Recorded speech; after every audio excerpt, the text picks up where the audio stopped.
y'all. The truth is that I've spent the past 3 years in college locker rooms having conversations with young men about the importance of respecting women.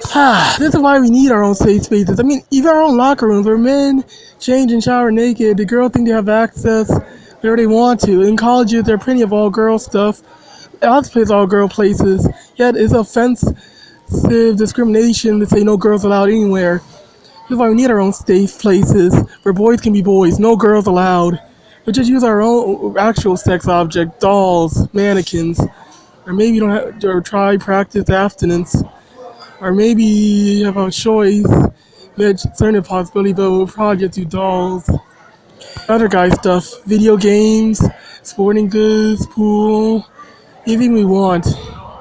And secondly, my own program, Screw Her, is so that men and boys can learn to better prioritize themselves since someone else is going to prioritize them or care about. At some point, so please be gentle with me. I'll give tough love conversations with you. There are brilliant people who dedicated their lives to this conversation, and institutions who have Institutionalized boys. offering my humble 2 cents. Number 2, protect her is for us. We recognize that men are also sexually assaulted, 1 in 16. We know that the LGBT community is also assaulted, and while those communities absolutely deserve our attention, for the sake of this conversation, I am... See, first of all, the 1 in 3 is made up. You use it everywhere, like breast cancer, rape, and murder. People so much. It's more than 3 women. Those statistics were made for people who can't count.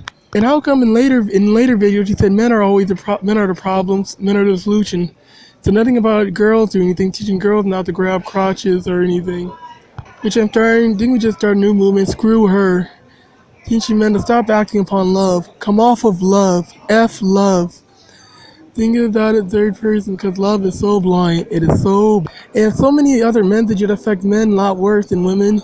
So can't you just cut the women out for a second in the conversation since sub problems about male suicide of the house on fire, or maybe you just didn't notice the male house on fire since a lot of things are pretty very acceptable for women to do.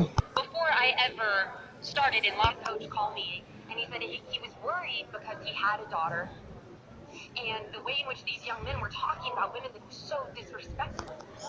You see? That's how often you hear about how fathers want to protect your daughters. But yet their son, raised their son to be used, manipulated, and exploited by a woman. They raised their sons to be utilities. In fact, that's the cause of a lot of male suicides. That he makes her his entire life, he can't live without her. Yet she is taught to be strong, independent, and throw him out whenever she wants to. That is why I'm starting to think about screw her. In fact, once you realize that she will never love you, it actually makes a sense that actually that's what you'd be wishing for. You treated thinking of her as a sex object at all, to be with her at all. You actually miss that if you say get out of my life altogether. Some schools who were hiring me because they had incidents going on in their... Stop it there. What were those girls doing in the locker room? Of course, they're probably looking for sex or something. I mean, what about a guy in the girls' locker room? Like, she just did now.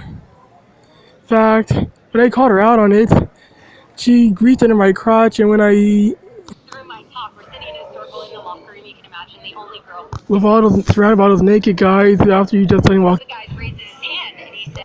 Isn't just walking up in the locker room where guys are showering and changing their clothes naked, get kind of a sign of you don't have much respect? Imagine Coach is like, you gotta be kidding me. He's like sitting there shaking his head, looking down at the ground. And so I look up at this kid, and so after a minute of awkward silence goes... She actually reached under my towel and said, I'm having a conversation with you. I know it's hard to hear that. As she's reaching under my towel. And the coach, after she left, the coach said, if I tell anyone about this, I'm off the team, and I know some girls who are more than happy to accuse you of rape. Oh, and about Ray Rice, if he didn't, he was probably going to end up like Travis Alexander.